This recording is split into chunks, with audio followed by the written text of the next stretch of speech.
Şanlıurfa'da yaşamanın en güzel tarafı muhafazakar bir kesim olması, dini geleneklerimize bağlı olmak, örf ve adetlerimiz, misafirperverliğimiz, yemek kültürümüz.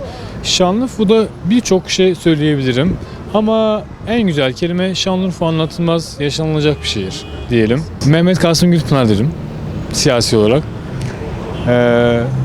Kan davası derim kültürel olarak.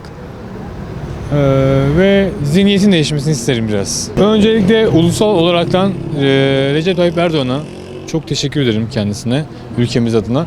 Şu an etrafımızda füzeler uçuşurken halkımız güven içerisinde, şu an görebiliyoruz, insanlar rahat yürüyor. Bu yönden Türkiye'nin tarafsız kalması gayet doğru buluyorum. Umarım bu tarafsızlığımızı koruruz. Yerel olarak da dediğim gibi Kasım Gülpınar'ı sokakta giderken karşılaşmak istiyoruz yani. Yolda görmek istiyoruz. Proje istiyoruz. Yani en basit şu ileride bir tane halı saha var.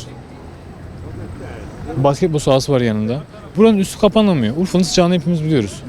Urfa'da çocuklar orada oynayamıyor sıcakta. Sporcu yetişmiyor. Kışın kış gününde basketbol oynanan bir spor değil. Ne anlamı var?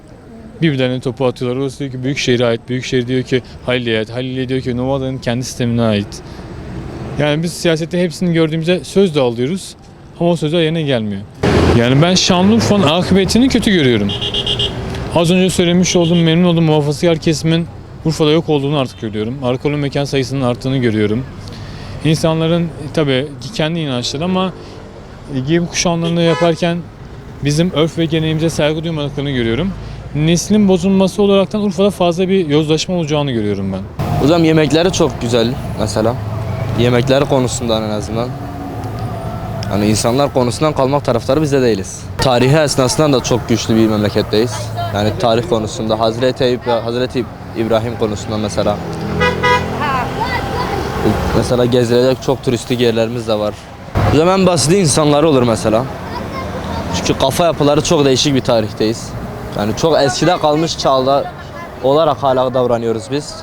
Millet bir adım geriye gittikçe Urfalılar sanki bir adım geriye geliyormuş gibi. Hocam mesela gençler önüne açılma konusunu diyorsunuz deyince mesela birçok Urfa'daki kişiler mesela burada iş bulamayıp da dışarıda çalışıyor. Mevsimlik işçisi oluyor mesela, ne bileyim, burada çalışmak yerine dışarıda çalışmayı daha çok tavsiye eden arkadaşlarımız var en basiti. Hocam bu son zamanlarda bu trafik cezaları hakkında bir konuşma yapacağım.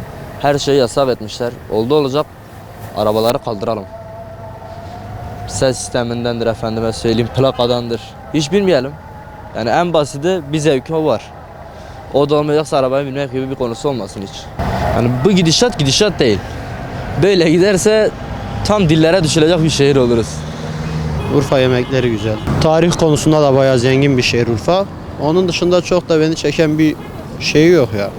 Yemekleri ve tarihi. İnsanların kafa yapısı, daha çok sosyal aktivite yapılabilecek alanların yapılması. Vallahi üçüncü de şu an aklıma gelmiyor da düşünsem bayağı bir gelir ya. Bunlar için önce sıkı denetimler gerekiyor. İşte o da biraz başıboş kaldığı için çözülmesi zor gibi geliyor ama hani sıkı denetimler sonucu hepsi çözülebilir sorunlar. Trafik cezaları. Ben motosiklette emniyet kemerinden ceza yemiş bir insanım yani. Tabii ki de açıp gösterebilirim. Trafik denetimlerini sadece motorculara değil de hani çevreye rahatsızlık veren arabalara da yapılmasını isterim tabii ki de. Odur. Yerel olarak da işte az önce de belirttiğim gibi Urfa'da daha çok sosyal aktivitenin yapılması gereken yerler, işte kültür merkezleri. Yazın çok sıcak bir şehir burası. Havuzlar falan filan gerek yani. İyi bir yatırım yapılırsa Şanlıurfa hani Türkiye'deki en güçlü illerden olabilir. Çünkü çoğunlukla genç nüfuslu bir şehir. Gençlere istihdam sağlanırsa ve iş imkanı verilebilirse, işte sanayileşme artarsa bu şekilde hani hem gençler kalkınabilir hem şehir daha da iyi bir hale gelebilir.